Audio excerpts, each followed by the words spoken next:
Yeah,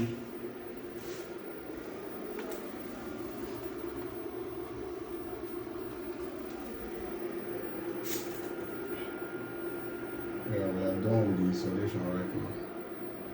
So you can see, this one already power the full house now. So you can see the light everywhere, TV is working, everything is okay.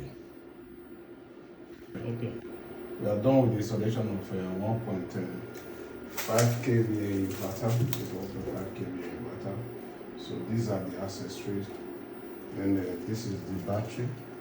This is 4 kilowatts. So this is 1.5 kVA inverter. So we are done with the installation. This can power your refrigerator, your washing machine. You can see this washing machine now. This one the carrier. So your fridge, your light, your TV. This one will power.